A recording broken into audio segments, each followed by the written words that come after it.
में कई मौतें, कई घर तबाह। सबसे पहले पाक अधिकृत कश्मीर की वो तस्वीर आपको दिखाएंगे जहां पर अभी भी इस ढलते सूरज के साथ ही पाकिस्तान जो है वो अपने आक्रमण की शुरुआत कर चुका है। आपको सीज फायर वायलेशन नजर आएगी, आपको शेलिंग के वो धुएं नजर आएंगे जिससे कि वो भारतीय सिविलियंस के ऊपर हमला करना चाहते हैं। सरहद पर मंजर धुआं धुआं है क्योंकि पड़ोसी देश की फौज बौखलाहट में है।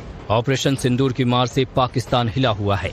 भारतीय जांबाजों ने आतंकी ठिकानों को ध्वस्त किया। एलओसी पर पाकिस्तान ने भारतीय गांवों और स्थानीय लोगों को निशाने पर ले लिया।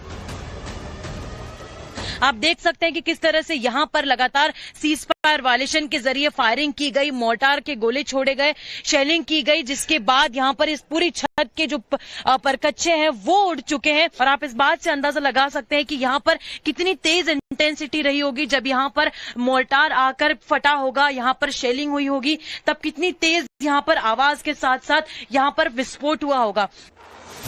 ऑपरेशन सिंदूर के बाद राजौरी समेत एलओसी पर बसे तमाम भारतीय गांवों में पाकिस्तान ने मोर्टार दागे, जिससे कई घरों को भारी नुकसान पहुंचा है। पाकिस्तानी फौज के इस कायराना करतूत में करीब 15 भारतीयों की मौत हो गई है, जबकि 43 जख्मी बताए जा रहे हैं। हालात को देखते हुए बारामूला, कुपवाड़ा, अवंतीपुरा और श्रीनगर में स्कूल बंद कर दिए गए। पुंछ में भारतीय सेना के एक जवान की मौत हो गई। पुंछ में भारतीय सेना के एक जवान शहीद हो गए। हालांकि भारतीय फौज पाकिस्तान को उसकी करतूत का माकूल जवाब दे रही है।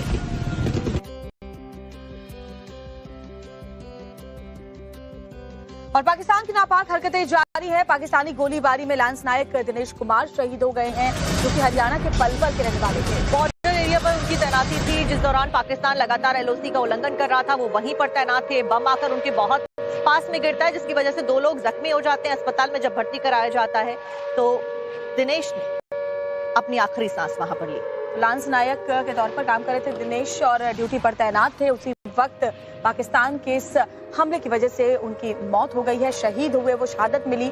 हरियाणा के पलवल के रहने वाले थे। गांव में मातम पसरा हुआ है, परिवार वालों का रो रो कर बुरा हाल है। हालांकि गम के साथ सीने में गर्व भी है कि हमारे नौनिहाल ने, हमारे वीर सपूत ने सर्वोच्च बलिदान दिया। तो अब देखिए, एक तरफ पाकिस्तान के आतंकी ठिकानों को हमने ध्वस्त किया है और किसी भी नागरिक को, ना ही किसी सैन्य ठिकाने को, ना ही किसी सैनिक को भारत की सेना के द्वारा निशाना बनाया गया। लेकिन उसके बदले में पाकिस्तान हमारे सैनिकों को, हमारे लोगों को निशाना बना रहा है।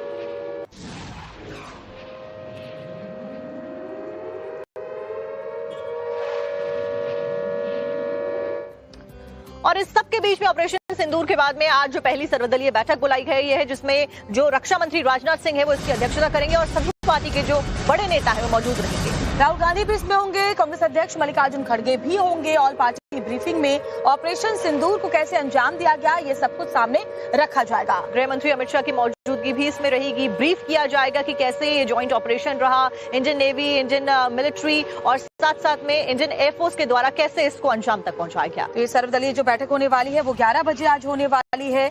और ऑपरेशन सिंदूर पर यह सर्वदलीय बैठक है, जिसमें अमित शाह, किरण रिजिजू मौजूद होंगे, राहुल गांधी, मल्लिकार्जुन खड़गे भी मौजूद होंगे। और ये बड़ी जानकारी साझा की जाएगी ऑपरेशन सिंदूर को लेकर, और देश के जो ताजा हालात है, अगली स्ट्रैटेजी है, उसको लेकर भी जानकारी साझा की जाएगी।